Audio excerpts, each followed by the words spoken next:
that supports the purposes of true inclusion and community building more broadly than just as policies or ways of working within our own organizations. These practices are about how we can choose to interact with each other, no matter what our roles are. They are practices of democracy.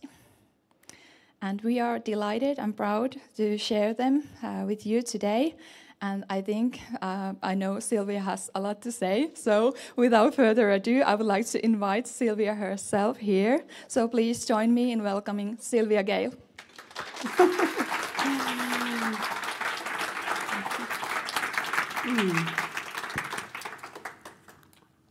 Wow. Thank you for that really meaningful introduction. And I'm just taking a moment to appreciate being back in Helsinki, seeing so many of the people I learned from and with, including the people I initially contacted at the Deaconess Foundation before we knew what would happen. Thank you for inviting me back. And I bring you greetings from Richmond, Virginia, the water city, our water city, 2 hours south of Washington, D.C., on the southeastern coast of the United States.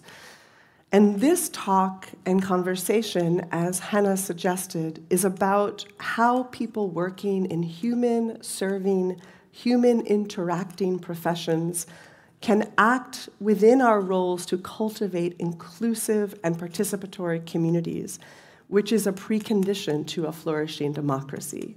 And I will talk mostly about the D-asemas, the D stations in Helsinki, but I will also blend observations from my work and my colleagues' work in Richmond, Virginia. These are not unique practices to Helsinki. There's something here that can really be translated to many other communities. So in the US, I had the Bonner Center for Civic Engagement, and in 2023, I was hosted by the Deaconess Foundation as a Fulbright grantee, and I want to acknowledge with really deep gratitude the Fulbright Finland Foundation for making that work, the relationships that flourished in that time possible, and especially for being the only Fulbright country that allows professionals from all sectors, not only academics, to come and have this kind of learning exchange. And I hope you'll see what can come of that. Because although I am Dr. Sylvia Gale, and although I do work at a university, I am a practitioner, not a scholar. And this was truly the right grant and the right place to come. But I do have some more impressive credentials these days. So I would like to share with you a little glimpse of how we are remaining Finnish in America. I am basically living as Finnish a life as possible, especially now that this is happening in my backyard. This was my 50th birthday present, the book, which was okay, but then the sauna started getting built. And so I'm hoping that when I go home, I'll find a roof on it, and I can finally meet the le. But when I'm not lounging around in my bathrobe, eating rye crackers, this is the work that I am supporting. This is the mission of the Center for Civic Engagement, and we pay very special attention to the last part of that mission, connecting people in ways that value the knowledge and potential in our communities, which means that we resist the idea that the university is the source of solutions or expertise, and that we focus on collaboration and co-creation. So I think you can already hear why the work in the D stations started to resonate so deeply with me. And since all this work is about relationships, that's our team. We do have a little fun along the way. So we're using this language of civic engagement, and it can be defined in different ways. This is a definition used at the Deaconess Foundation, and focusing on a person's strengths, etc. We also sometimes use this definition. This is very common in higher education in the US. It's a very vague, generic definition that can be useful, but really about people working together to promote a higher quality of life for one another. But whatever we call it, I think about something that I learned from Duran Chavez, who is a community leader and visionary in Richmond, Virginia, who works specifically for food and land justice. And he talks about moving from big me and little we to little me and big we. And in this session, I'm going to share some patterns for making that move from little we to big we. And I observed these patterns and documented them while immersed in the professional work of the staff in the D stations. And I will reflect on why those practices matter now. As Hannah referenced, we're in a bit of a crisis. Yes, I am talking about the rise of authoritarianism. I'm talking about the erosion of democracy. Today is election day in the US, and I forgot to wear my voting sticker that I brought all the way to Helsinki for this occasion. I did vote early, but these are trying times. But I'm talking specifically about a civic crisis. So let's just consider some data from the US. In a 2024 report from the Center for Information and Research on Civic Learning and Engagement at Tufts University, or CIRCLE, we found that 31% of Gen Z respondents don't buy the value of democracy, don't think the system works. But even more recently, and this is the data on the screen, from the same center, in March 2025, so quite recently, they found that only 16% of American youth agreed or strongly agreed that democracy was working well for young people. And this kind of skepticism shows up in many ways. Another data point that I think is telling, and this is from 2017 and a survey from the Pew Research Center, which showed that young American adults have a lower sense of responsibility to serve on a jury than their older peers. Only half of those ages 18 to 29 said jury service is part of being a good citizen. This thing that we think of as quintessentially American, not so important, compared with 7 in 10 or more in older age groups. And from another angle, in 2025, an annual poll, again, of young people called the Harvard Youth Poll found that just 1 in 6 young Americans report feeling deeply connected to at least one community, and nearly the same amount do not feel a strong sense of community anywhere, with many people kind of fluctuating in between. So we could go on, and I'm confident that you have trends and perspectives like this right here in Finland. The civic alarm is definitely ringing, but that's also not the full picture. And consider, for example, this even more recent data from my hometown, Richmond, Virginia, from a July 2025 report called the Virginia Community Engagement Index. And this asked people whether and how often in the past 12 months they and their neighbors did favors for each other, such as house sitting, watching each other's kids, lending tools, and other kinds of things to help each other. And roughly 2/3 of respondents embraced these informal forms of helping their neighbors. And more than half of those said that they do that more than once a month. So people may be disinterested in those traditional forms of civic participation, but they are not disinterested in their neighbors. And a summary of the literature on civic engagement trends in the US by the Points of Light Foundation in 2022 reveals one other piece of the puzzle that I want to introduce for us. They reported, not surprisingly, that social determinants lead to an unequal distribution of civic engagement opportunities to influence projects and programs and policies. And of course, the result of that cumulative effect is an ongoing centering of the voices of dominant groups. And so one clear example of this is described on the slide. But how do we add this all up? Why am I starting here? It's not as simple as saying civic life is declining. We have to take responsibility for why and how and for whom.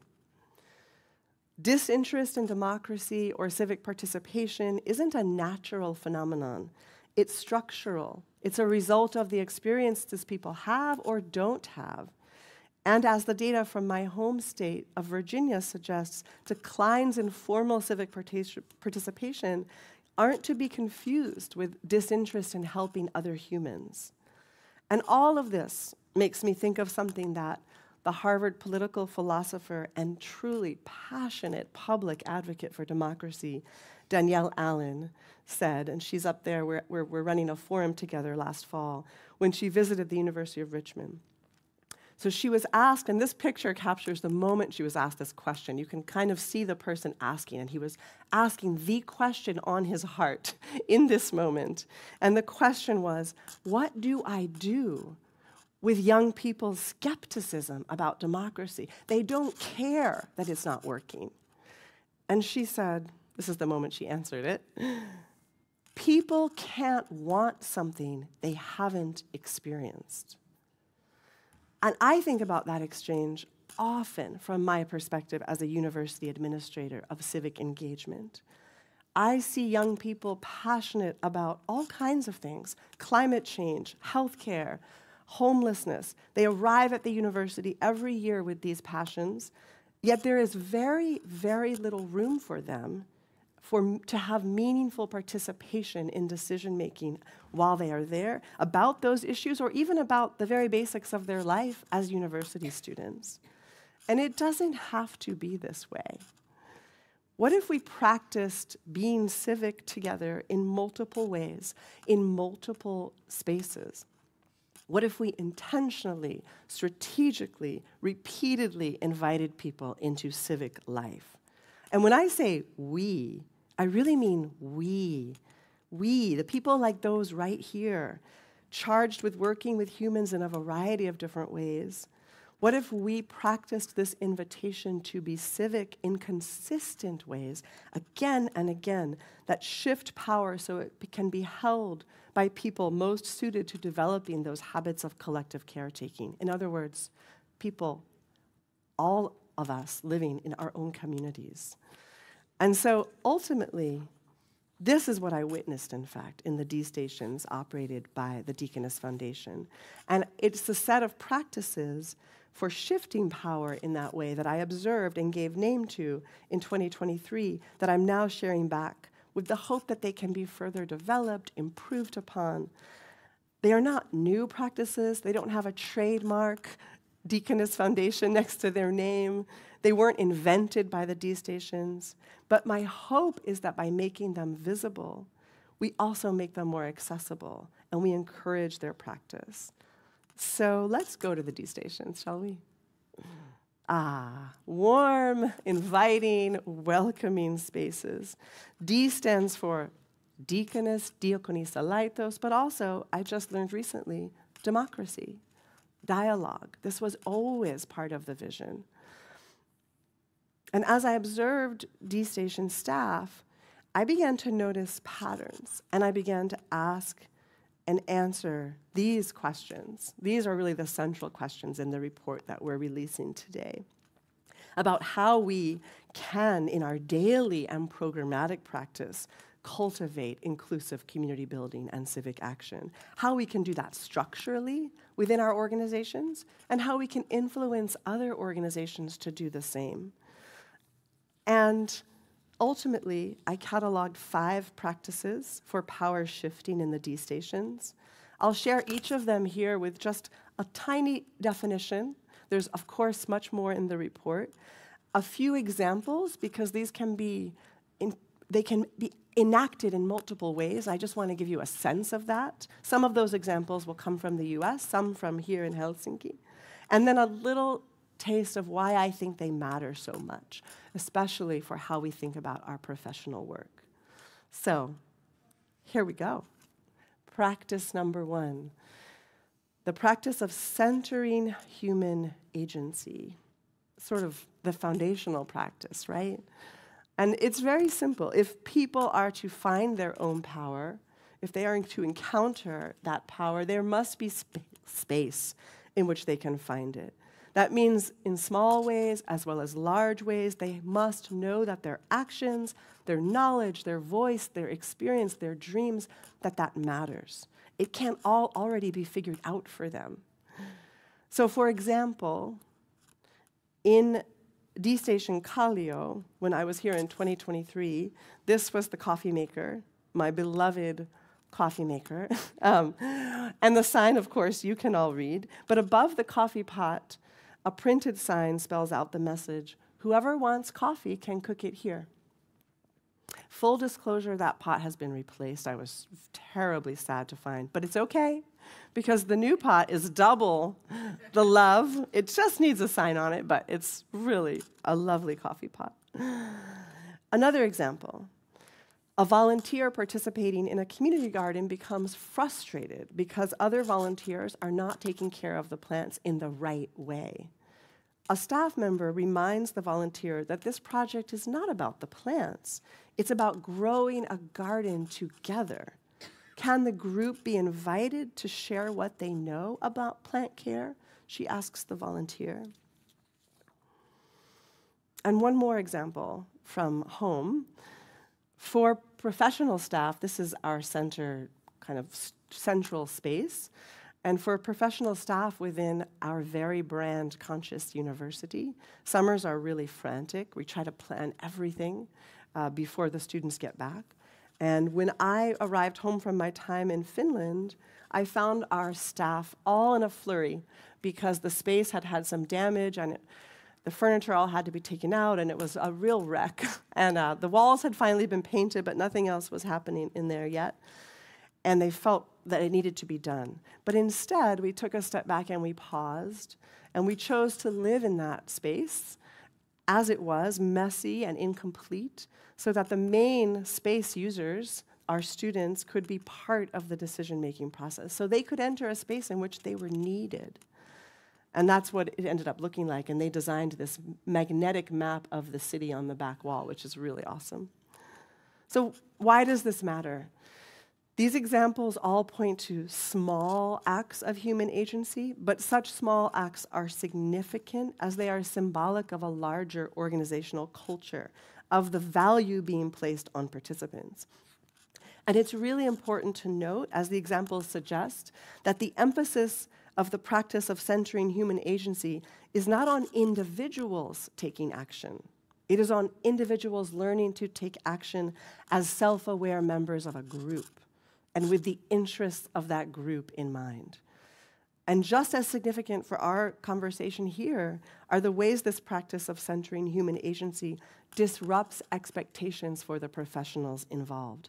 And that's because the practice of centering human agency is one of decentering conventional notions of leadership. The expectation that someone else will make the coffee, that someone else will run the program, that someone else will figure out what is needed and deliver it. That is all disrupted by this practice. And it brings us right to practice number 2, the practice of showing up human.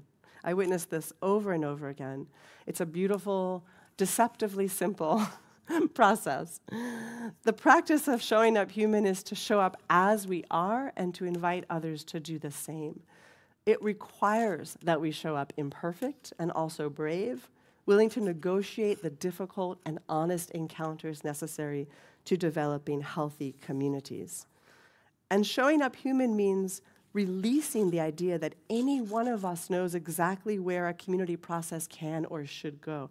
Even the staff doesn't know that.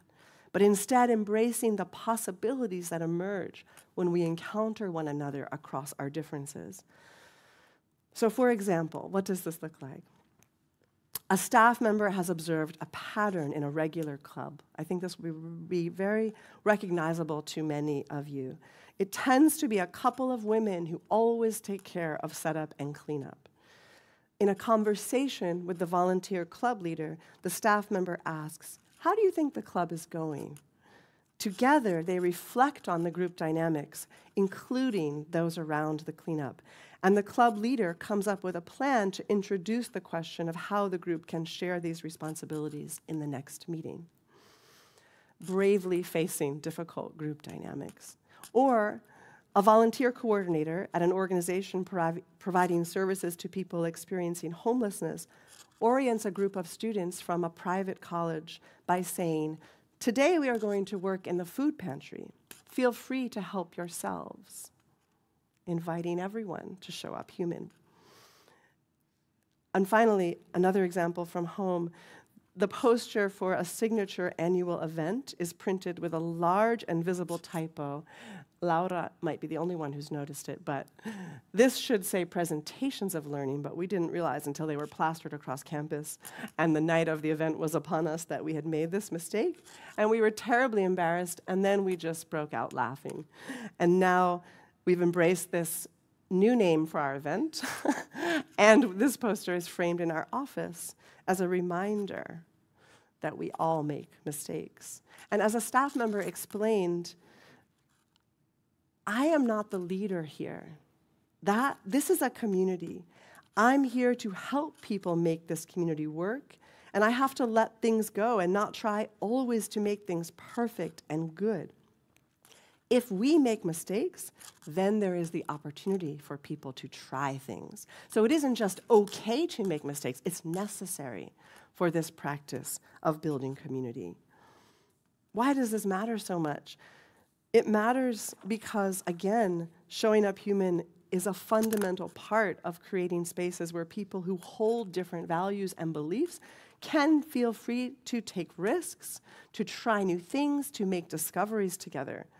When we hide leader mistakes or we let uncomfortable group dynamics sit unspoken and untended, we're also letting status quo power dynamics prevail.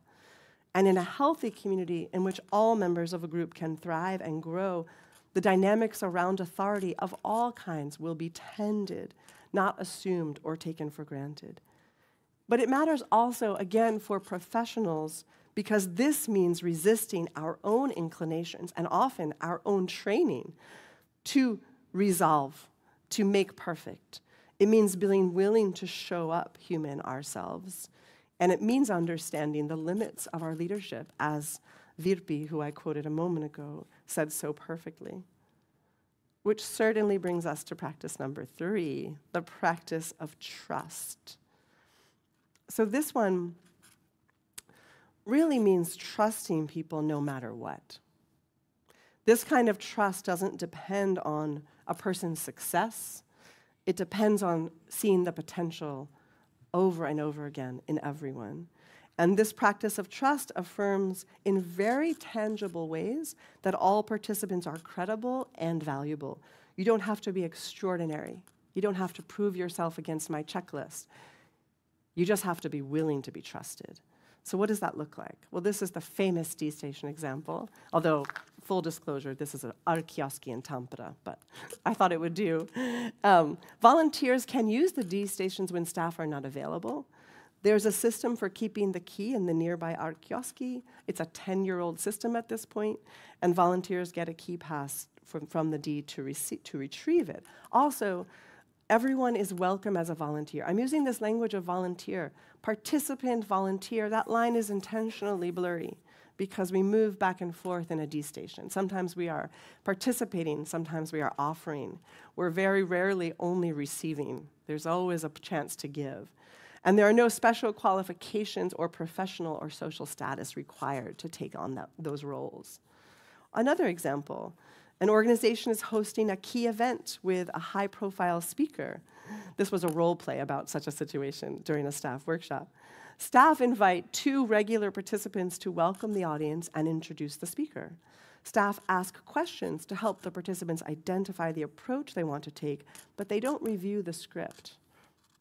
Again, trust. Or how about this? This is from home. A participant in a 12-week urban farming program drops out midway. In the final graduation celebration that night, the leader, this is the leader I mentioned earlier, Duran Chavez, standing here closest to me, acknowledges the absence without judgment and makes clear that the door is never closed for a return. Trust. You don't have to prove yourself. I trust you. A volunteer puts it this way to me in the D-Stations. We are all dependent on each other. This is the DNA of D-stations. Why does that matter so much? It matters because the practice of trusting in community participants and in community processes requires that staff carefully understand and circumscribe their own power. This doesn't mean staff aren't responsible in special ways to the group. It doesn't mean they don't care about the outcome or they don't have a special role to play. Of course they do. But it means that we are aware of the ways we exercise our power in relationship to the group.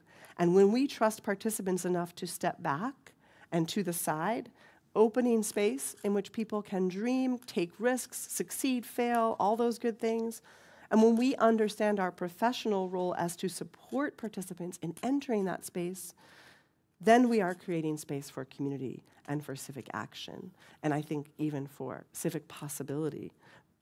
So we're going to go on to practice 4. If we have time at the end, I'll come back and reflect on trust again with you. But let's go forward. Practice 4, the practice of inclusion or full participation. What is it? It's a practice of dedicated openness. It's a consistent invitation, a set of practices that gently affirm that this activity is really, truly open to all. It's an insistence on creating a place where everyone knows they belong and knows that they matter, again, no matter what. It's more than a one-time gesture or a sign on the door or a statement that everyone is welcome. We're very good at making those statements, but this kind of inclusion is an active and ongoing commitment to creating space for meaningful, full participation. It's the practice of leaving absolutely no one behind, of continually checking to see who might be dropping back and making adjustments as needed. So for example, everyone who enters the D station for any reason at any time is warmly welcomed. Someone explained it to me this way. I always feel like they're waiting for me. Isn't that beautiful? They're waiting for me. Whatever is happening, they were just waiting for me to arrive.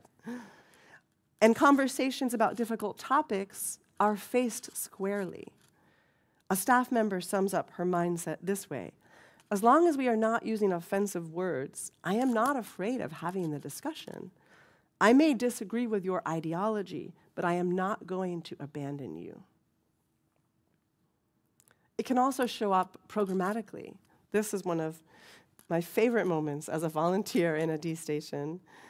At the Kanalmaki D, there's an online cooking show. Truly a beautiful thing, run from the D station, which invites participants to cook in their home kitchens alongside a volunteer. When the program opens, and the volunteer is at the D station, and I was volunteering this day, no ingredients are out on the counters, no onions are pre-chopped, no bowls are arranged. This seemed a little odd to me, but I realized quickly, and with Vili's help, that this was very intentional. The program was designed to invite people to find supplies in their own kitchens as they were needed, and at the same time, the volunteer in the D station does the same. And as the staff member explained to me, we don't want to get ahead of anyone. Again, the practice of inclusion, always checking. Is everyone here? Are we together? Why does this matter so much? Well, it's another practice that shifts the professional's role from expert, gatekeeper, to being in it together. The professional focusing on the practice of inclusion is more of a cultivator. There's no formula or script. There's over and over a tone that the staff are setting for an inclusive community by being present and focusing on the experience of the community and inviting others to do the same. A volunteer shared this Finnish saying, which probably will be meaningful to you, by way of explaining why that tone matters so much. And she said, "So the forest responds as you yell in it." Being ready for that kind of inclusion, to set that tone, I want to really pause on this for a moment. It's not easy, and it takes time and preparation to be done well. It's a practice, something anyone can try over and over and also a craft, something that we can become excellent at with effort. Which brings us to the last practice I want to share, the practice of dreaming. What is it? Well, the practice of consistently inviting people to imagine beyond what they already know is critical to building healthy communities. Civic action, leaning into that collective problem solving that we're talking about, doesn't come from confronting social reality only. It's not going to happen because of the kind of data that I showed at the start of this talk. It depends also on the joyful cultivation of our imaginations, on the ability to start to see beyond what currently exists and invite others to see it too. And so the practice of dreaming or imagining beyond what seems possible encourages people to dream together about the world we want to live in and invites them to act to bring that world into being. As Anomarika Vaikas explained, dreaming is a skill and it can be practiced. It is something that strengthens us and the community. With dreams comes hope, with hope comes action. And you'll see some of the fruits of that spark that she laid into a cable training in a moment. But I want to share some other examples. What does dreaming look like? So for example, a volunteer calls a staff member with a concern about the club she is leading. Not many people are attending, and it feels like a struggle every week. The staff member invites the volunteer to dream again. She asks, what would it look like if you had just what you needed? Or, this from home, a community organizer comes to a college class to speak about youth incarceration. She begins the class by asking the students to close their eyes and imagine they are getting in a spaceship, traveling far, far away. When they land, she coaches them through imagining what a world without youth prisons looks like, feels like, sounds like. She does all of this before sharing any of the cold, hard facts. Or, here are some dreams that were dreamed in a dream workshop sparked in that cable training I mentioned. But I'll keep that as a background to share this final example from home. The first assignment for that 12-week urban gardening program that I showed you the graduates from a moment ago, before we'd even met one another, the first assignment was to complete a survey called Manifesting Your Farm. And the survey asked participants, many of whom didn't currently have access to land of any kind, to describe the name, the goals, the vision, and even the look and feel of the farm or garden they were imagining. Imagine beyond what seems possible.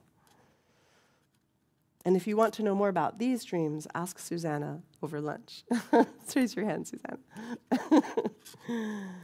So what does this mean for professionals? The practice of inviting people to imagine beyond what is possible is a playful practice. It's not always about asking directly, what do you want for your community? Or what can you do to contribute? It's also about gently nudging people back into the realm of the impossible, the unknown, the not yet imagined. And I really want to be clear, the logic here isn't just, if you dream it, it will happen. It's that if we forget how to dream, nothing different will happen. Dreaming, hoping, wishing, imagining requires us to remember that we have choices, or at least that we are inside structures that have been imagined and can possibly be imagined again. And when we feel free to dream beyond what is necessary or possible, then we're also perhaps free to begin to create the world we want to live in together. Right here, right now. And I think this quote really says it all from the late American artist Sekou Sundiata. We know that imagination alone cannot solve real-world problems, but real-world problems cannot be solved without it. That is the spirit of the D Station. So what does this all add up to? Where does this go? Well, I think a lot about Avanto, but I also think a lot, since leaving Finland, about the space between these practices and democracy. And I want to suggest some things about that space, about the connection between the practices of community building I've been showing you and this democracy that's in crisis. And I'm going to lean on the good thinking of other people as I talk about this space for a moment. So first, from Tommi Laitio, who many of you may know, former Director of Culture and Leisure for the city of Helsinki. I think this is a brilliant perspective from Tommi.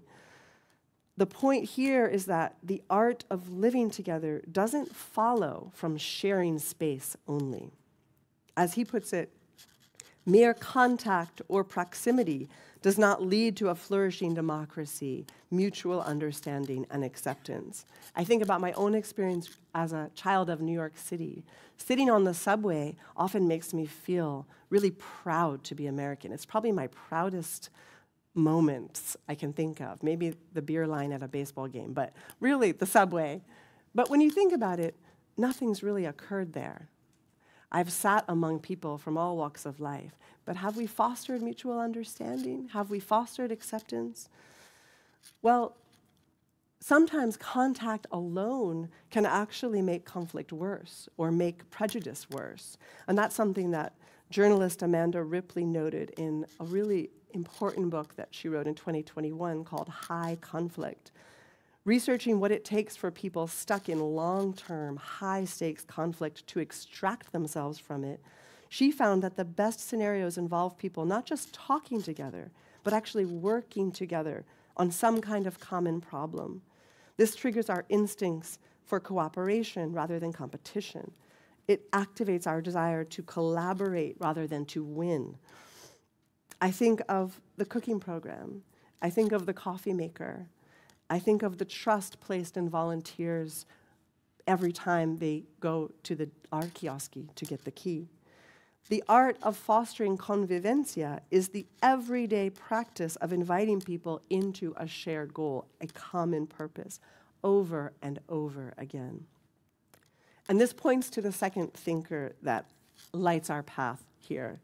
This is American community organizer and strategist Adrienne Marie Brown, who wrote a wonderful book called Emergent Strategy about how change in communities really happens. And her central point, one of her central points is this: small is good, small is all. The large is a reflection of the small. In other words, we set the patterns for the large systems we inhabit in the small and everyday. How we show up with and for one another, and even for ourselves, sets a larger pattern. If we want to rewire the large patterns, we absolutely have to rewire the small. This is about asking ourselves, in other words, what foundation are we building here? Of course, NGO-run community centers and higher ed institutions are not democracies. These are important spaces for practicing the habits of participation and the norms of mutual obligation and interconnection that are central to democracy. And I want to offer one final quote that I think really suggests another way to think about this.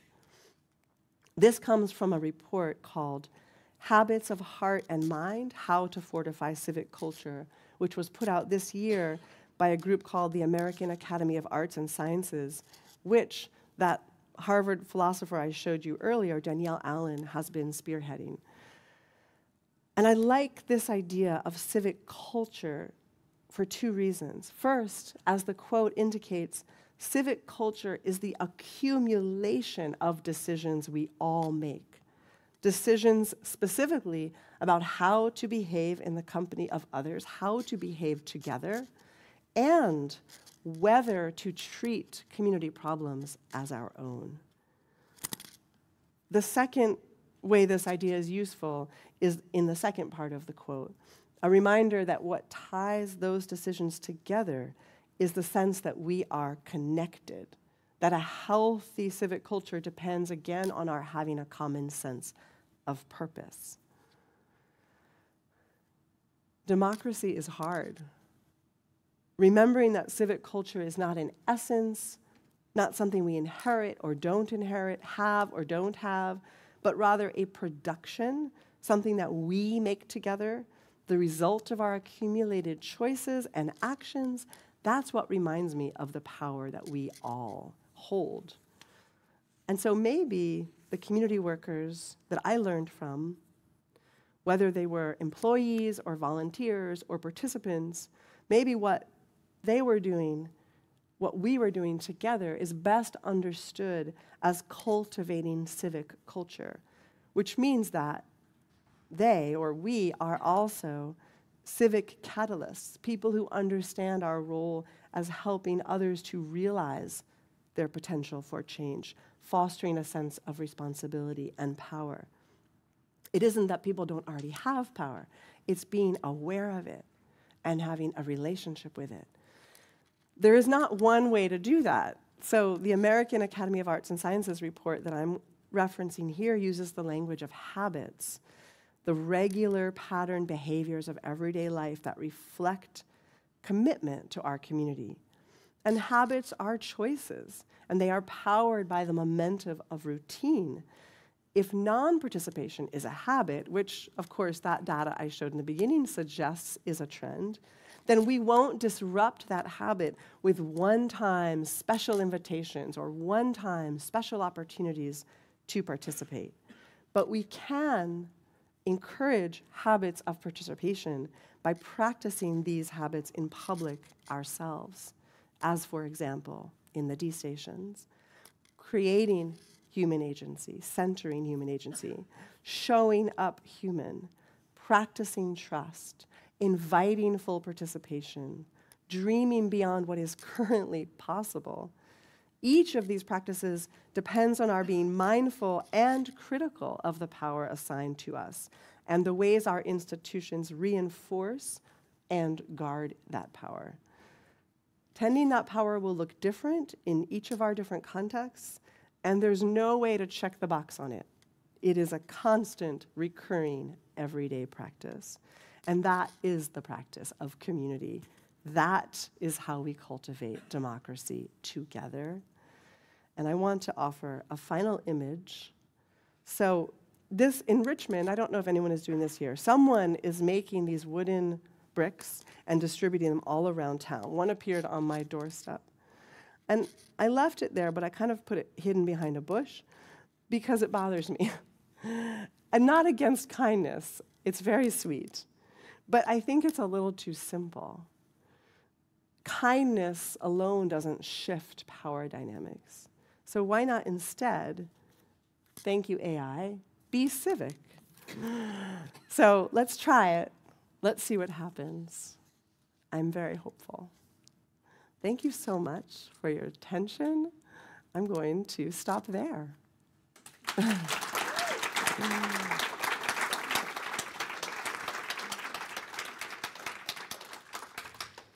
Thank you, Sylvia, so much. And that was a very thought-provoking presentation.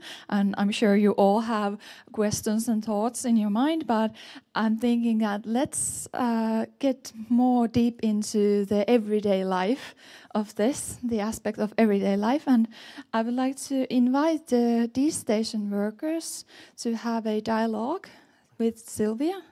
And seuraavaksi meillä on siis aikaa keskustelulle, eli otetaan dialogi tähän. Ja dialogiotsikkona kuuluu oivalluksia käytännön työstä. Ja sitä varten mä haluaisin pyytää tänne meidän D-asematyöntekijöitä keskustelemaan Silvian kanssa. Ja tämä keskustelu tulee olemaan kaksikielinen, eli puhutaan suomea ja englantia.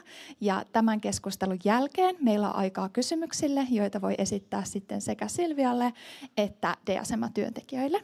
Mutta mä haluaisin toivottaa tänne tervetulleeksi Taru Tuomolan. Sieltä tulee, annetaan aplodeja. Hyvä. Taru on Helsingin D-asemilta ja sitten Helsingin D-asemilta myös Vili Kinnunen. Mahtavaa. Ja sitten vielä Oulun D-asemilta Valtteri Kohvakka, ole hyvä.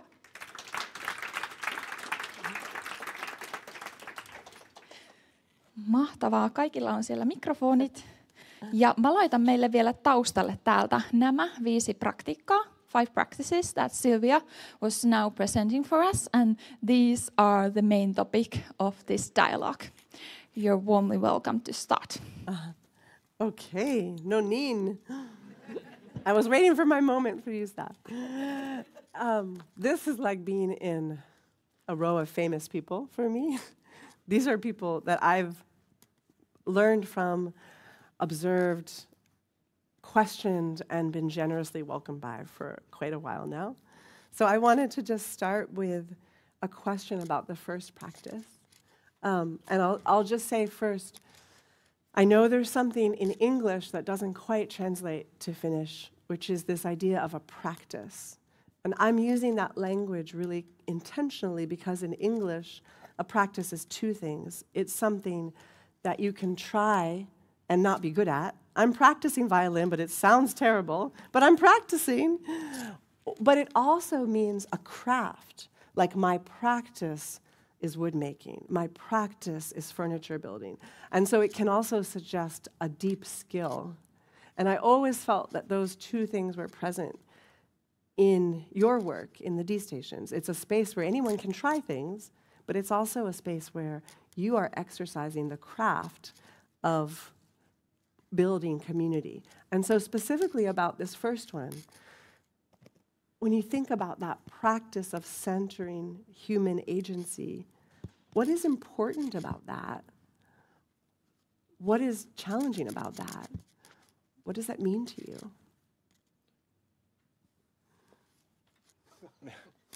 Maybe I'll try in English. Yeah. Maybe the most challenging part is getting about the role of the professionals, about the staff.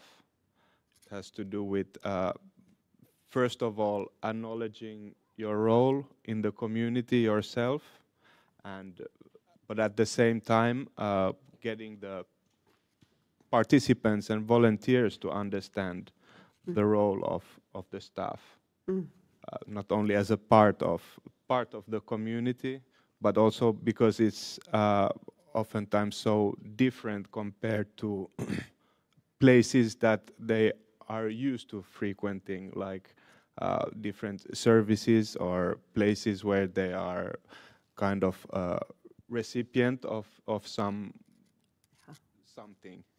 But at these stations, the structure is very, very different to that, and oftentimes we get asked like, "You're not doing anything. What are you getting paid for?" Like,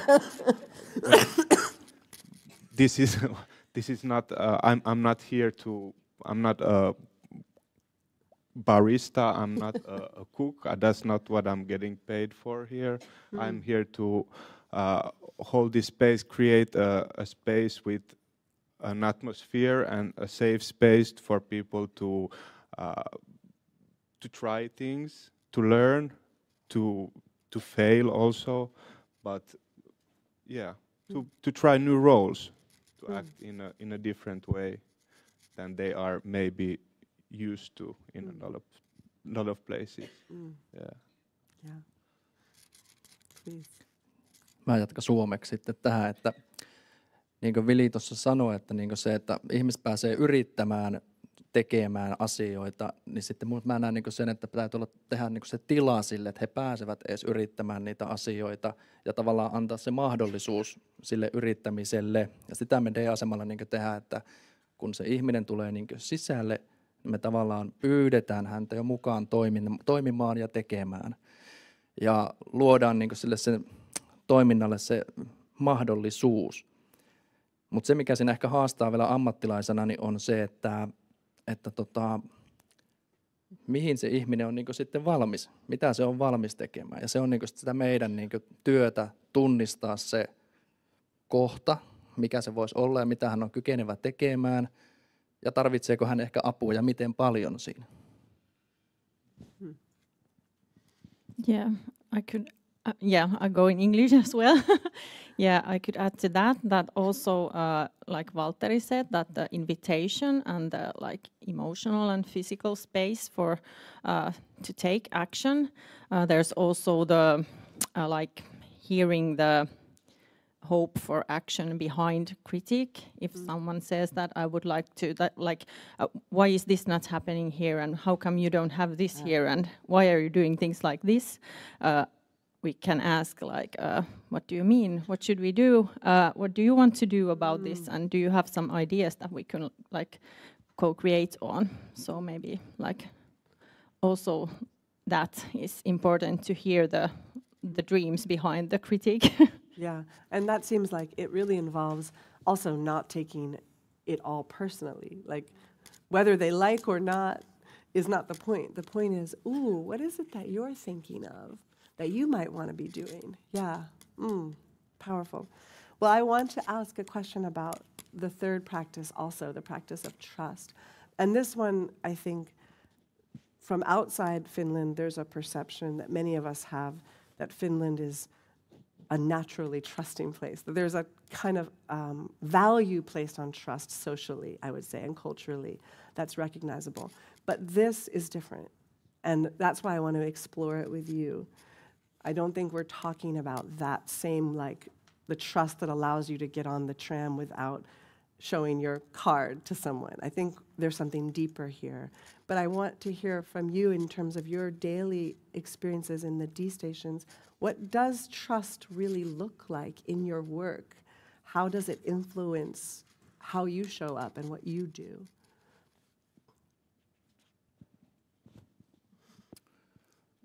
No varmaan ihan DSM:n niin perusajatuksena se, että me annetaan se tila ensinnäkin niin ihmisten käyttöön.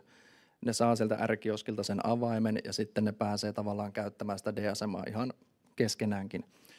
Mutta sitten mä ajattelen myös sillä tavalla, että miten me niin näytetään sitä luottamusta. Että esimerkiksi me olemme tehneet jokaisella DSM:lla omat turvallisemman tilan periaatteet, missä me niin tavallaan tehdään ne ihmisten kanssa ja osallistujien kanssa, jolloin niin tavallaan halutaan heidät mukaan siihen prosessiin. Me tehtiin Oulussa nyt viimeksi meillä turvallisemman tilan työpaja, ja siinä haluttiin niin P-ryhmissä ensin että ihmiset pääsivät keskustelemaan niistä aiheista, ja sitten tultiin yhteen, käytiin ne asiat läpi, ja sitten me kysyttiin, että no miten me tästä jatketaan.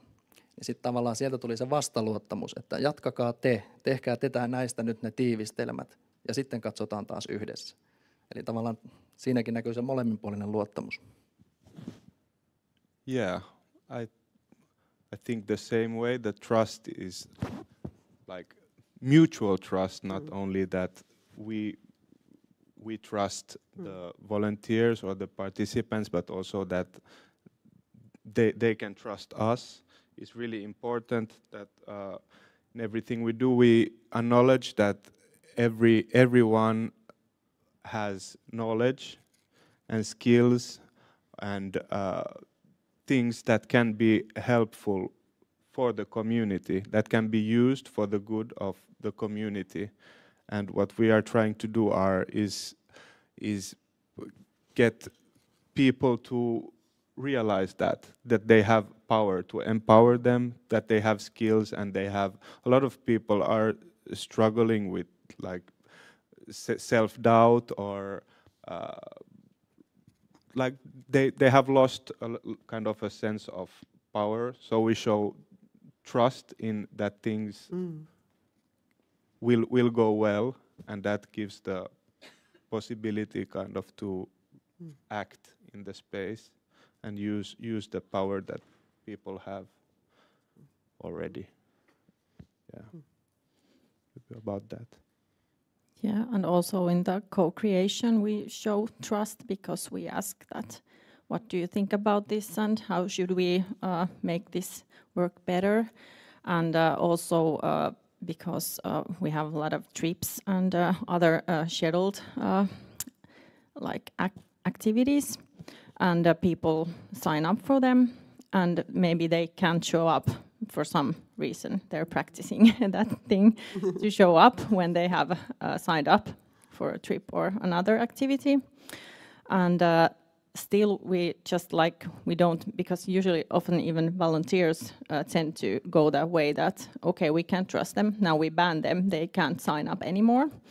And then we try to try to bring the trust back and say that they made the decision when they sign up and they had the intention to come, and we will trust again. So forever we will sign them up, and then at some point we hope that they will show up eventually. So the trust is not lost there, even though it's still in practice the habit of showing up. That's so powerful. This is how it goes when we're in conversation, is that I'm taking tons of notes all the time. That's how this report came to be. So I wanted to step back and ask a question about power directly. And so the Finnish translation of the title of this project, I understand, is also plain with language, Viis, vallasta. What is your relationship with your own power as a professional community worker? And I ask that because I think this is the hardest part, in my experience, when we are oriented and trained and credentialed because we know stuff and we've learned how to do stuff. And then the practice of community building actually asks us to put some of that aside. But of course, we do have a different kind of power and a different responsibility to the space than others. So how do you think about power in relationship to your own role?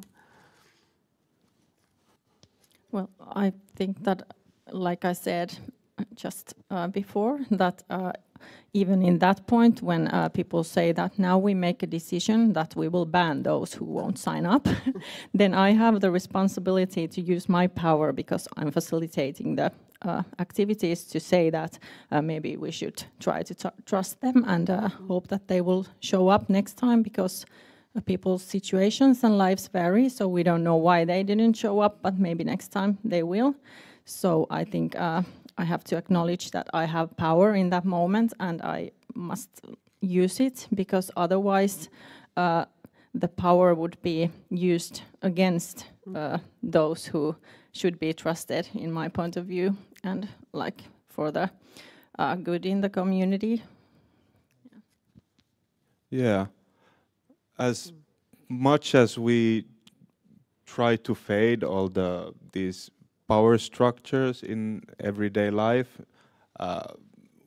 we always have to acknowledge that we are the ones who have the power in that space, and people know that also, and they feel it, and also oftentimes it's in our presence in the space is already kind of use of that power, and it's already we are taking care of the space just by presence in a lot of times, and also deciding to step back and follow what happens instead of intervening is also like a way of using power. I acknowledge I can do something about this, but let's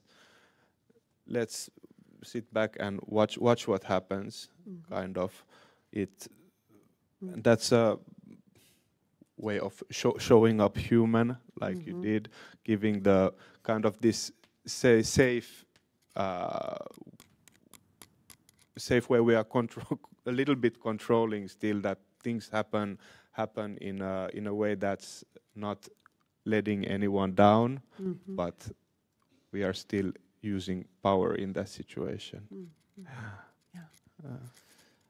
Joo, mä ajattelen vähän samalla tavalla myös, että se on paljon semmoista tasapainoilua ja semmoista tilanteen lukemista siinä arjessa, että milloin ollaan missäkin roolissa tai miten vahvasti esillä. Että kumminkin lähtökohtaisesti mä ajattelen niin, että meidän vapaaehtoiset tai meidän kävijät, niin ne pääsee niin kuin loistamaan siellä, ja se on niin kuin, että heidän areenansa.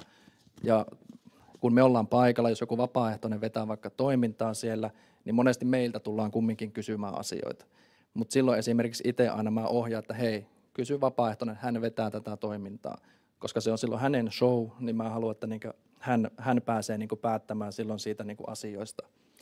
Mutta sitten taas toinen puoli siinä on se, että jos mä niinku näen, että vapaaehtoinen on joutumassa johonkin hankalaan niinku tilanteeseen, keskustelu on johtamassa johonkin tai hän ei ehkä nyt tuohon osaa vastata, niin sitten mä voin tavallaan mennä myös tukemaan siihen. Ja jälleen kerran hän saa niin kuin siitä sen onnistumisen kokemuksen. Ja mä ajattelin, että se on koko ajan semmoista niin kuin tasapainoilua ja kuulolla olemista. Yeah.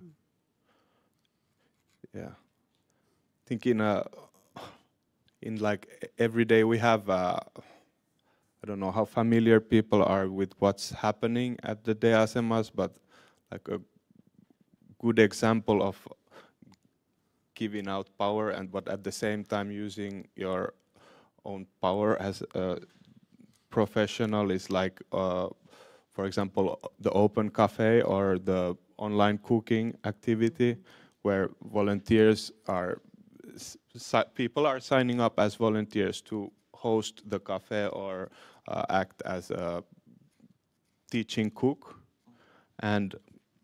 But if it happens that a person who has signed up for that activity to volunteer doesn't show up or nobody signs up, we are not stepping in.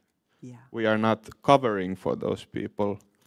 And that is like promoting their sense of responsibility towards the community, and that make them understand that this is not for us. I am not the one who's like getting something out of you coming cooking for. This is you are acting for the community, not for me. I like, of course, it's nice that there's things happening that like everything goes well, but it's not for me that you are acting. It's for yourself, and it's also in the essence of volunteer work that the things that you don't get paid for it, but the things you get out of it is this sense of having a purpose, being useful, using your skills, and like getting a good mood out of it. Yeah. I want to say something about that because that was such an important moment when I realized, I remember standing in Kallio looking at the sign-ups, and it was almost time for the new calendar for the month to be printed, and people hadn't signed up for the open cafes, and I was feeling nervous about it. And I said to a staff member, "What will you do?" And she said, "We won't have one. We won't have an open cafe next month. Nobody signed up." And I just thought, that in itself says everything, because the pressure that we feel as staff, in my context, to make things happen, to appear like we have enough offerings for students, irrelevant about whether they will come, but we just have to offer so that we look like we're doing the work. That is totally counterproductive to actually having a space where people can offer what is needed. Maybe Open Cafe wasn't needed that month, or people will really miss it, and they'll sign up for the next one. Yeah. That's exactly how it works, yeah. Hannah, I've lost track of time. Do I have time to ask one more question, or should we open? You have plenty of time. Okay, let me ask one more question, and then we'll see what is on people's minds. You know, at the end of my presentation, and in the report as well, I'm trying to offer some ways to think about the way these practices add up to the health of our democracy, to civic life. But I'm curious how you think about that relationship between what happens in a D station and this larger landscape that we're all in. How do you make sense of that small to large relationship? Yeah. Maybe I think like the asemat is like this miniature society, kind of. Like you had this quote over there that said that the big is a reflection of small, and that's a bit like in the ethos of the asemat, that we are there to empower people, strengthen, give them the tools to act, and we start by empowering the person to act for his own life first, that this is for your own good, doing things for person's own good, and then broadening that same idea up, that what you are doing is useful to people around you, and giving that strength, this sense of power, that you have power over your environment, and that way maybe hopefully also give this sense that I can act for even bigger, in the bigger picture. But yeah, of course there are also like various like practices that we do, how we are bringing up people's voices in the discussion, like, and things like that also. But I'll let other people give some insight on those, maybe. Yeah, and I also think that through practicing the dialogue, because we do that a lot, we have the safer space guidelines that we rely on, and which is our like the background all the time, and that's also a practice. It's not like words put on a paper and the paper on the wall, and then we just say yes, it's safe now, but we practice it in the everyday life. And through that, we have a lot of dialogues about society and how it works, what actually is happening, because often there can, when people are disappointed in their lives or in the government or whatever, they try to find someone who's guilty for it, maybe outside of themselves. And then comes the hate speech and all that kind of things. And then we try to practice the dialogue that, okay, this is not how we should talk about this issue, but we can talk about this issue, what's behind those words and what's happening and what is actually happening in the society, why you are in this situation. And then also we try to break out the structures of the decision making, and yeah, so it's in the dialogue, I think, because it belongs to democracy. It's needed. Yeah. Joo. Mä ajattelen, että toki siis paljon me tehdään sitä niin kuin päivittäisessä työssä sitä, että neuvotaan ja pyritään niin kuin opastamaan siihen äänestämään ja olemaan aktiivisia yhteiskunnassa niin kuin ulospäinkin, mutta siis samalla myös niin kuin D-aseman sisälläkin.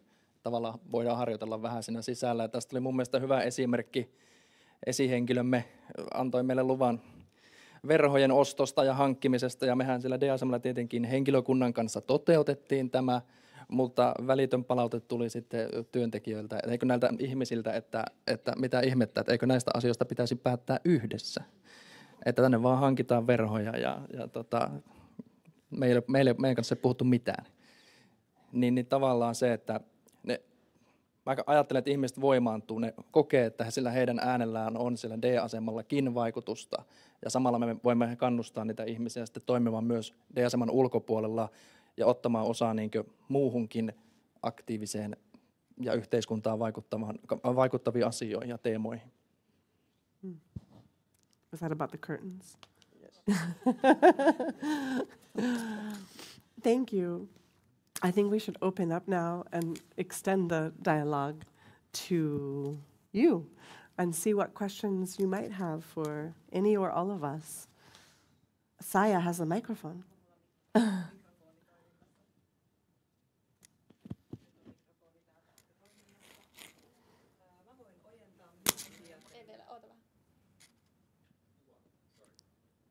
Nyt kuuluu. Hyvä. Mä oon siis Saija Karjala ja D-asemien yksikön johtaja, mutta olen täällä siksi, että voin tarjota teille mikrofonia, jos teillä on kysymyksiä tänne D-asemien työntekijöille. Thank you. I was wondering, since Silvia, you said about the youth not having experienced democracy, so they cannot really, they cannot imagine something they haven't experienced. So do you see that there are differences between the generations that you come up with in these stations, with with this idea of democracy and the way that people think they can be part of it?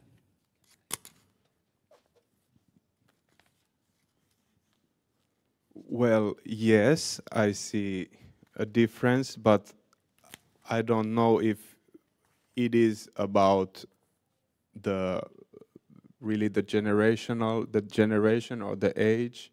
Maybe it has more to do about like the older people who are at the asema oftentimes have some work history and they are retired and they have like been more active parts of the society, so they have this trust also in the system.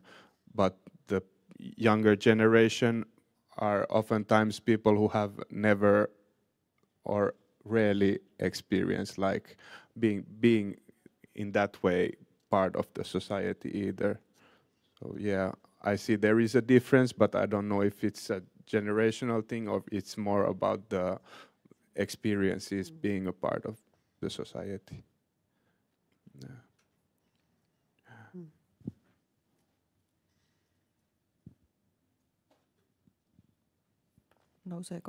Nouseeko yleisöstä vielä kysymyksiä?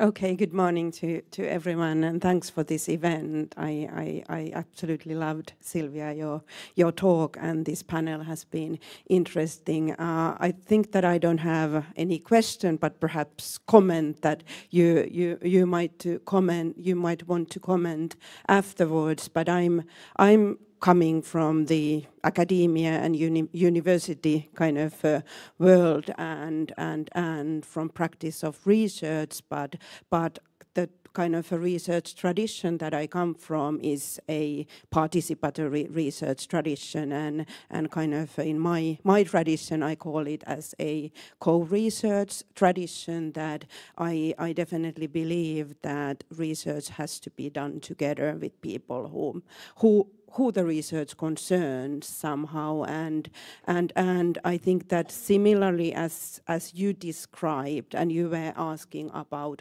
power, I think that co-research is especially interested in understanding the power relations in our knowledge production processes, and what we've been thinking with our colleagues, exactly what you were saying, that it's actually impossible to escape and overcome all the power relations and power structures. But I think that it was Valtteri saying what we've been thinking, that it's actually about balancing. It's actually about balancing power between all the actors involved there, and but as Taru was saying, that we do have, some of us do always have, because we have the responsibility also to kind of practice the power at some points. And I think that in your kind of what you were saying, you said it as we've been thinking, that then we have to think about exercising power for instead of over someone. But isn't that a powerful position, that you have to make the judgment kind of there, that and who are you to decide that now I'm doing it for and not against or over? So kind of just raising these power-related issues, that it's somehow mission impossible, but because you always end up somehow having the power, even if you wanted to have it for it. Might end up being over, and sometimes even then against. So this was just kind of a comment that how much that, I mean, what you were saying resonated in my mind. But then I also, another issue that I want to thank Silvia, bringing this dream, hope and action, those three together, because I mean in the Finnish context we have the practice of measuring youth's opinion through youth barometer, and what was kind of the most concerning or alarming for me in the findings of the last round of surveying was that young people are less, I mean they are less hopeful than they've been. So I think that we have to take it seriously, what you are saying, that we have to be kind of brave enough to dream and dream together, because as you said, that there is a chance for hope, which then might open up the avenue for action as well. So thanks for reminding for that. I'm so glad that resonated. Can I take one stab at this? There's one thing you said about power in the research relationship. Power for, power over, but then there's also power with. And I think that's what I saw in the DSMs. And it's not easy, and it doesn't mean I give mine up and give it to you. It means there's a kind of in it togetherness. So one thing very practical that I'll share, and this is not the same because it wasn't a research project, but I mentioned the Dream Workshop that was born in a CABLE training. CABLE is a practice, a pedagogy that recurs to orient volunteers and staff towards what we're doing here together. And I was lucky enough to go through a practice, a workshop with Susanna, who's sitting there, and others. And at some point when Anna-Marika said what she said, dreaming is a practice, dreaming is a skill, it can be practiced, it just landed for us. And we started to think about how would we do that? How would we practice dreaming? And this idea became a really playful something we called the Dream Workshop, which has now taken on its own life, and Susanna and others steward it, and it goes to festivals and different city centers and all that. But my point in saying that is when we dreamed that idea, it seemed totally crazy and ridiculous. And I know I've felt a little embarrassed about whether we would really be successful. Like, we're going to put the hats on and the capes and the decorated chair, and we're going to go in public, and we're going to go invite people to dream. And I was excited and nervous. And when we went to, it was actually Aaron, who's sitting there, in Kallio, the next step when you have an idea to do a thing is to talk to a staff member about it, what is needed. And the best thing that he did was react with total encouragement as if this were an absolutely normal idea.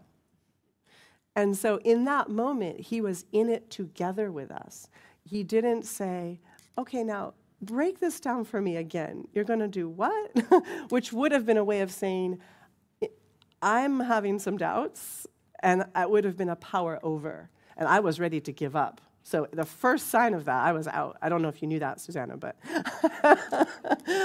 but there was none of that. It was like, okay, so you need 2 chairs, and you need some hats. I'm hearing that. And what else do you need? And then their power for, I think, would have been, let's rearrange this a little bit. Like, I have some ideas. I can do this in service of your idea. But he didn't go there either. It was this space in between those things. And I'd love to think more with you, and we get a chance on Thursday maybe, about what that means is in the research context. Because that is, I think, where we can be most honest together in the power with. Did you have anything you wanted to add?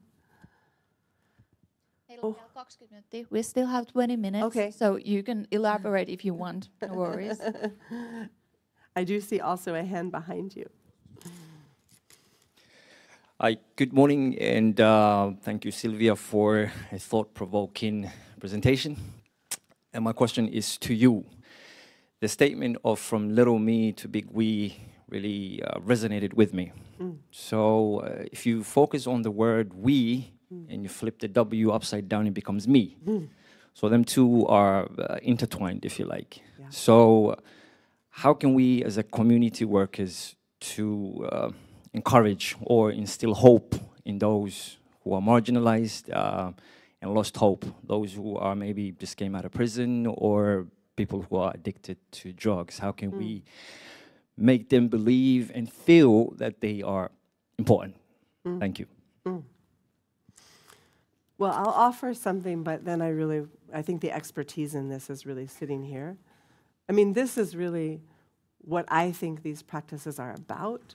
But in the context where that quote came from, I showed some pictures throughout of this urban farm fellowship program. It's a community orchard in Central City, Richmond, Virginia. And the point of this land is to be a place of education and learning, and more than any of that, a place of community building. And so there are some very interesting parallels that I've observed between how the space is stewarded and how the Deasema is stewarded. And so, for example, the space is for everyone. It's very clear. There's no gate. There's no barrier. You don't have to show your pass. You don't have to know someone. You don't even have to have a code. You can just come in. And there are signs in the garden that say, if you're hungry, this food is for you. And they also say, and we volunteer here every Thursday and every Saturday. Come join us. And so it's both of those things together. The, hey, you need something? It's probably here for you. And you have something to offer. We need you. It's that relationship that I think is the community building part. It's not a food pantry. It's not the needy people come. No, no, no. We're all in this together.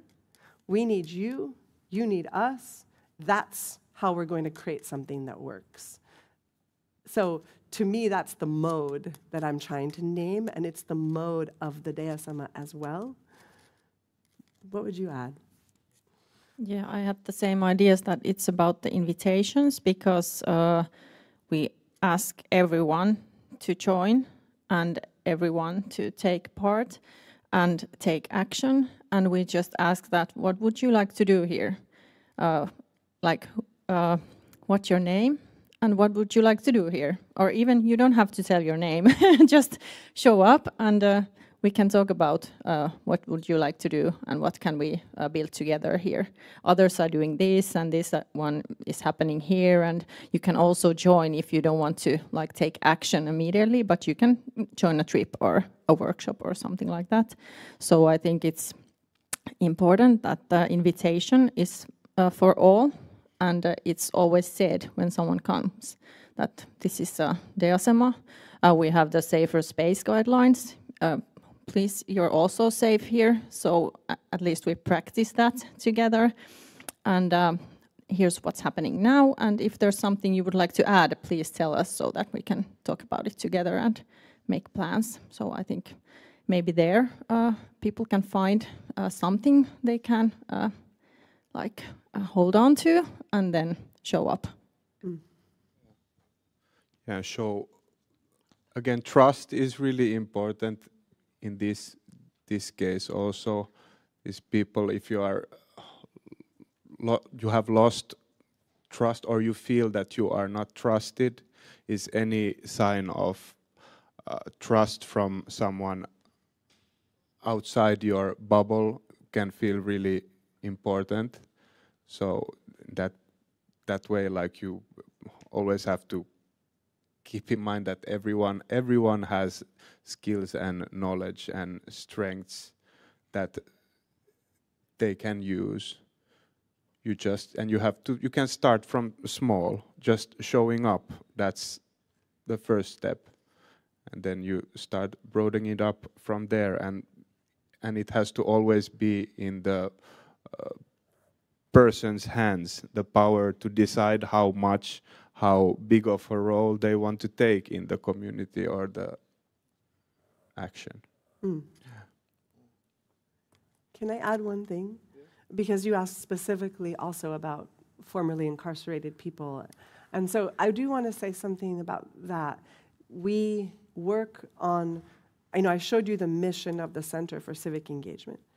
And the mission depends on this assumption that we are co-creating.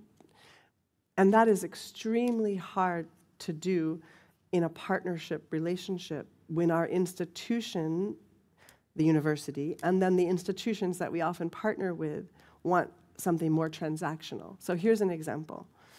One of the partnerships that we've had for a long time is with the juvenile jail in Richmond. It's actually the only juvenile jail in the state of Virginia, but it is only 13 minutes from our campus. So it's like a mirror image of our campus, which you can imagine is very beautiful, very classic American college campus. And then across the river is a literally decayed version of that. That is the juvenile jail. So we began more than 10 years ago a partnership that was a collaboration between young people incarcerated and University of Richmond students. It's a story sharing, writing collaboration.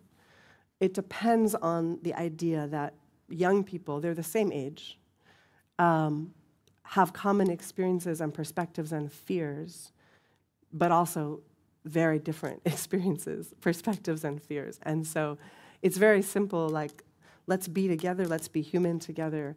It's not about helping you, it's about listening to each other and finding what we want to say about ourselves. So it's a writing project. Anyway, the real point is, every time we enter the jail, we come up against this problem that the jail wants to see us as separate and different and on a kind of pedestal. So it's conversations like this. Can you have the students dress more like lawyers? To which I say, no, I can't do that. We're not lawyers. And so everything that we're doing is trying to establish the space to be peers, to just be together.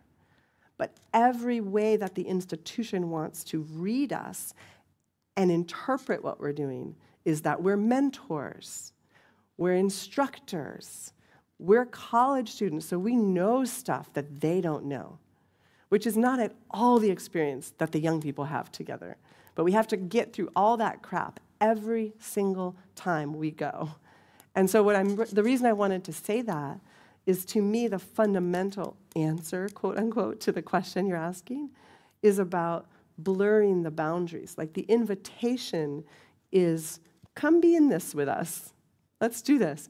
But it's so hard sometimes. That's the professional work, to create the container in which you can actually do that. So I guess I just wanted to offer that example. Mä ehkä voisin lisätä vielä tuohon toivottomuuteen tai toivoon vielä semmoisenkin asian, että tavallaan D-asemalla, niin sinä saat olla myös toivoton.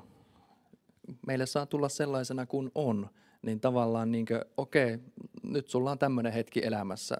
Mitä me voidaan tehdä? Ei ehkä nyt mitään. No, katsotaan ensi viikolla tai sitten kun sinulle on sopiva hetki. Niin mä ajattelen sen, että sekin on sitten iso asia, että okei, mä tiedän, että mä voin tulla tänne tämmöisenä ja tämän tilanteeni kanssa. Ja se menee tässä eteenpäin sitten, kun menee. Hello. Hi, I'm Hannakin and I work for the Diakonissa-laitos in the Mobile Futures project. And what you both, Sylvia, what you said, and in the discussion in here, you've said so many things that have kind of have a link, or I've lived through, especially in my kind of previous work, where I work with a lot with peer groups and volunteers. I guess my question is that when you get people to come, I think it's something, Sylvia, you said you said that you can't somehow imagine, or you don't know if you haven't experienced something. Okay. You can't somehow see it. And that has become so obvious many times when people come and they say that after an event or group has taken place that, oh, I didn't know what to expect, but this is what it was. And then often when they have been participants, then they have wanted to volunteer later on because they have realized that, okay, this is what I get from this and this is wonderful. But then I guess my question is that how about those people who don't come? And I guess you kind of answered, you go to them like in the prison. But how do you, a very practical question, how do you speak out? How do you reach out for those people who don't take even the first step? Are there ways to do that? Yes. This is something that, well, I showed you the picture of our city, but if I had showed you a map of the university, you would see that it's at the very edge of the city. So the brochures will describe it as in a peaceful, read safe, serene campus, something like that. And so there's a separation of where we are from, Richmond, Virginia is the former capital of the Confederacy. It was the second largest market for enslaved people. There is deep legacy of inequity in our city. It is built into the landscape.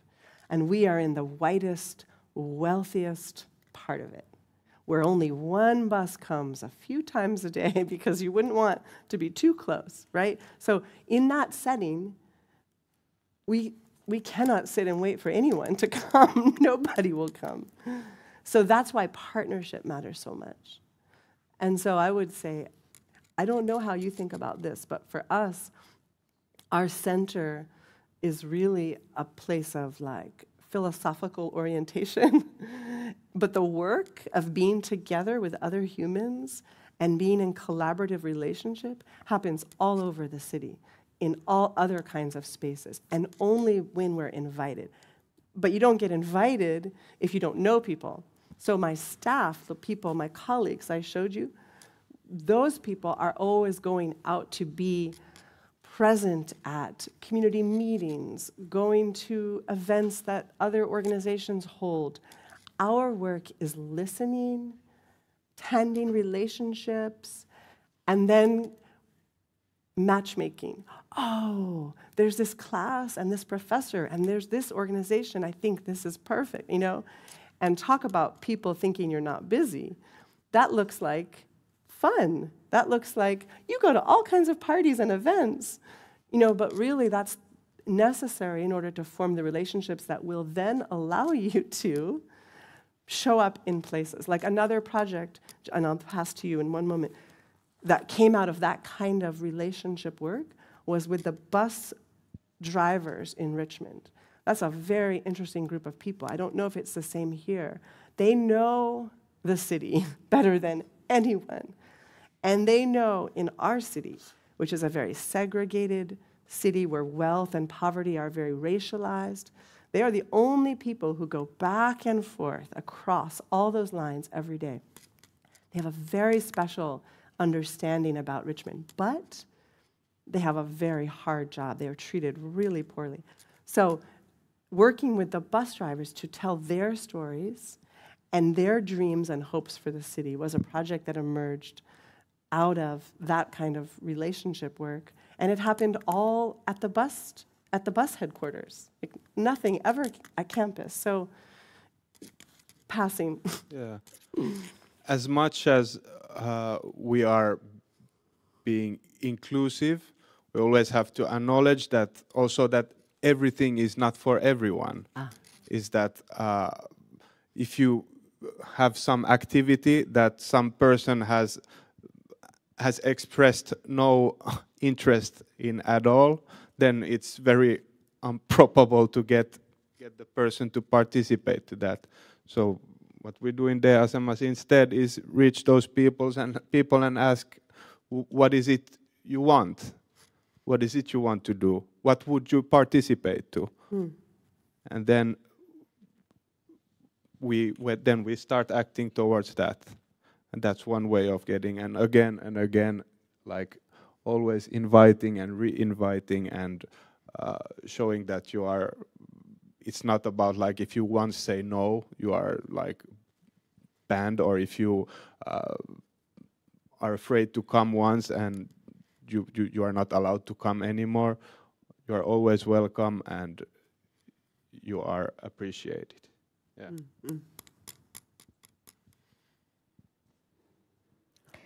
Hi everybody. My name is Marta and I work in the multilingual ministry.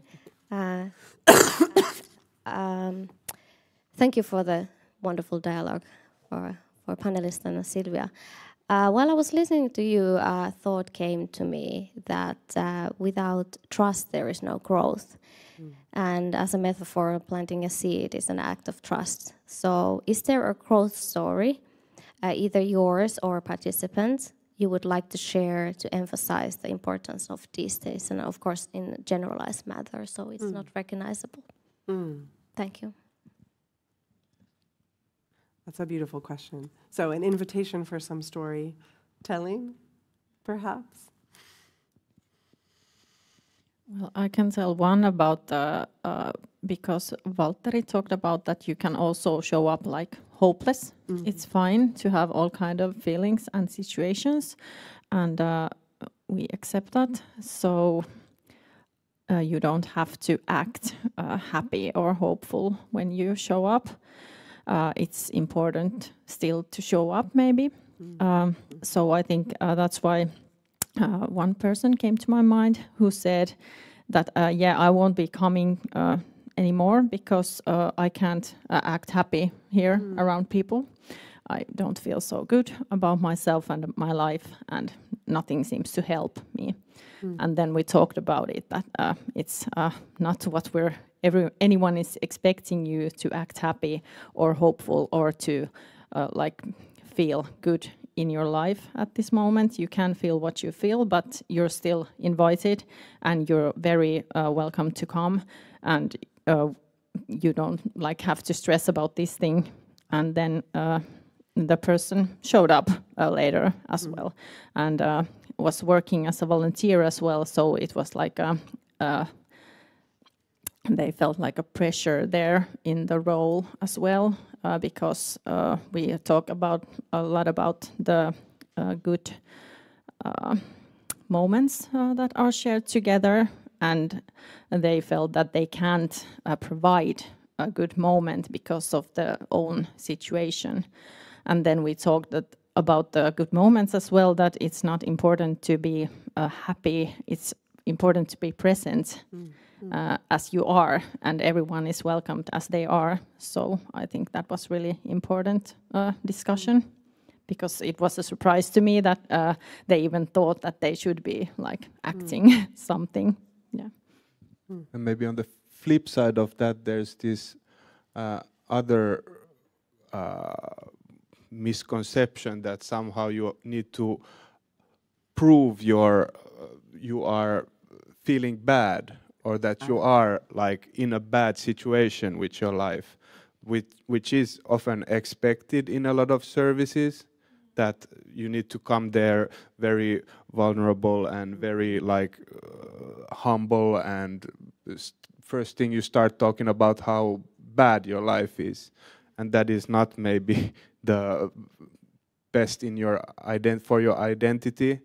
Like building this, like in every place you go, you have to prove how bad you are doing, and that's like the opposite what we do at DSMS. We say you don't have to tell anything about you. You are welcome here. Even like oftentimes you hear these discussions in these, for example, at food waste kiosk or different food distributions. Oh, they came by car. They came here by car. And we're like, for example, at the DSMA food waste kiosk, they're like, we are just saying, why does it matter? Like, what's the point? If this is not the point of also our food waste kiosk is not a food distribution either. It's a way for the community to act to reduce food waste. But that's also a different story, but that's a way to switch the kind of narrative about the using food waste. People are active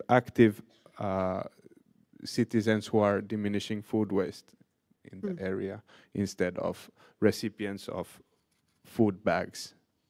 Can I add something, Marta?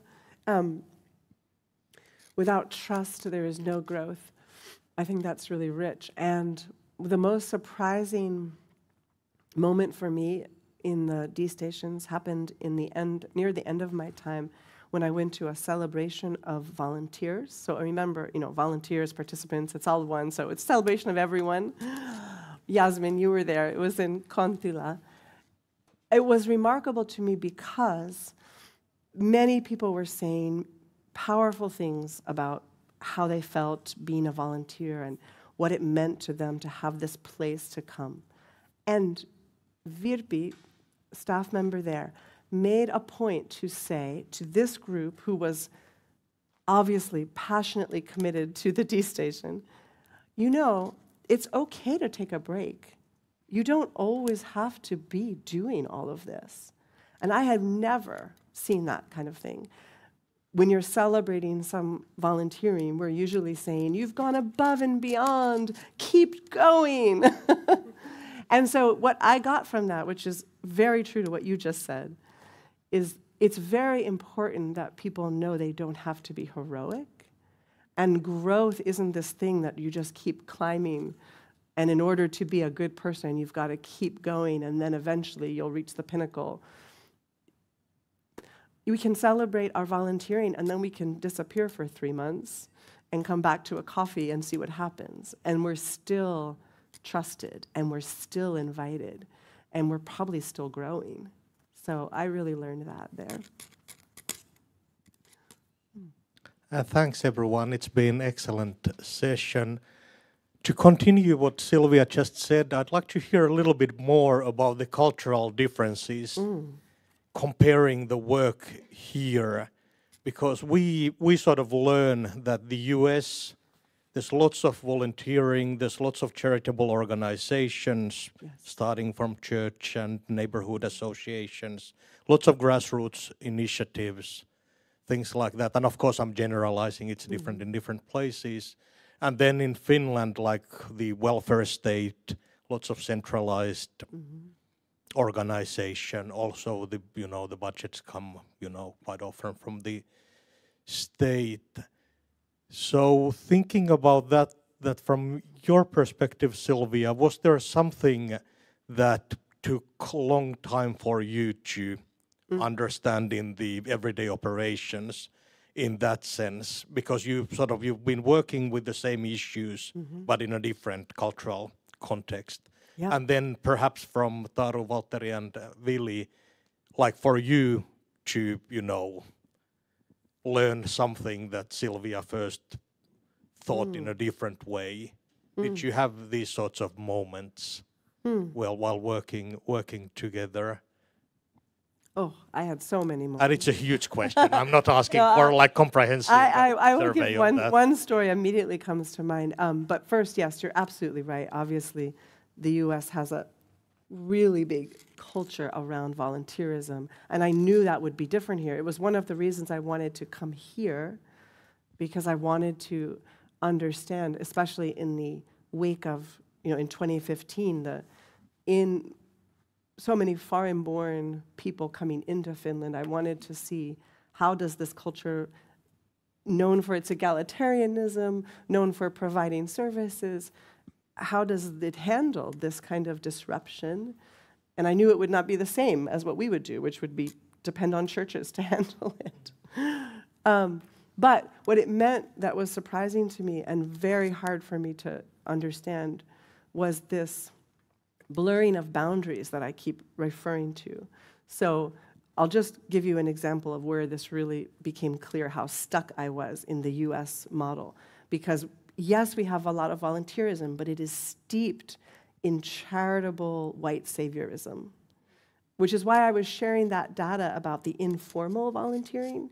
That's not representative of the way people actually show up in their communities. But when we look at, for example, in my city, who is volunteering, it's a lot of whiter, older people who are going to give to those who have less. I mean, that's the framework. And that doesn't disrupt any of the systemic power dynamics that are causing the problems in the first place. So that's not, that dynamic is frustrating and something we're always working against. But here I am in Finland. Dream Workshop is a thing. Susanna and I and other volunteers went to that little park in Kallio. Don't know what it's called, but there was some kind of city event where lots of organizations had a table and were giving things away and offering information. It was just for anyone in the neighborhood, kind of near the train stop, the metro stop. So maybe somebody knows what I'm talking about. right by the Harju sauna. Okay. So there I am. We're doing the dream workshop. It's fun. The other volunteers are going from the table to visit the services and there's free pula and there's bags. The city of Helsinki is giving out these awesome bags that as a tourist I desperately wanted one. And I was totally frozen to my spot because in my mind I'm a volunteer, which means I don't need things that other people need. So I shouldn't go take anything. So I was just stuck. And Susanna kept saying, you know, you can walk around. And I was like, I can't. And then another volunteer came over, and he just read the situation exactly. And he said to me, oh, you know, the pula is really good. You should go get one. And he sensed my hesitation. And he said, oh, you are wealthy. I am not. And walked off. And that, for me, was everything that's a problem with our U.S. lens, is that I could only be there as a volunteer if I kept a separation between me and the people who needed things. And what he was saying was, oh, I see you. You're not really in it with, you're not really part of this. You're keeping yourself separate. So that's just one of those cultural moments, and it taught me a great deal about what it means to blur the boundaries and what it really means to disrupt that dynamic and how hard it is. Did you want to add anything? Oh, there was a second part of the question, but maybe we have to stop. Talk about it over lunch. Thank you so much. Silvia, do you have some final thoughts or final remarks or final quick question for Taru, Vili, and Valtteri? There is time for one thing if you want to, Silvia, say something or ask something. I just want to say the obvious. I do not see this report as the end of anything. It's not the final word. It's an offering, kind of like a reflection back to you and others. I hope it's useful, but what I know for sure is that you will improve upon it. And so I'm curious to see in a couple of years what has stuck and what you've taken in a different direction in terms of how the language is useful. And thank you for inviting me in to learn with you. That's all I want to say. Thank you so much. Okay. Thank you. Taru, Vili, Valtteri, and Silvia. You can stand up and go sit somewhere else. You don't have to be here. Okay. I just want to thank you all, and thank you for being here, for your active listening ears and all your thoughts and questions you asked. And I think I would like to give Saija just, I don't know if you want to say it in Finnish, but some just final thoughts or maybe an invitation for lunch or something like that. You're very welcomed. Hei, kiitos tosi paljon kaikille aktiivisesta osallistumisesta. Kiitos keskustelijoille. Kiitos Silvia isosta työstä. On ollut ihana ajatella sun kanssa. Tervetuloa kaikille. Me ollaan menossa siis syömään tähän kaupungintalolle lounaalle tämän tilaisuuden jälkeen. Saa tulla samaan pöytään istumaan ja keskustelemaan meidän kanssa. Linjoilla olijoille tosi paljon kiitoksia. Tämähän ei jää tähän, eli meihin voi olla yhteydessä. Täällä slaidilla näkyy ehkä meidän yhteystietoja jossain, jos Hanna sieltä vilauttaa, niin meihin voi olla todellakin yhteydessä. Näistä teemoista keskustellaan mielellään teidän kanssa myös jatkossa. Allekirjoittaneelle voi laittaa sähköpostia, Laura Hakokönkäälle voi laittaa sähköpostia.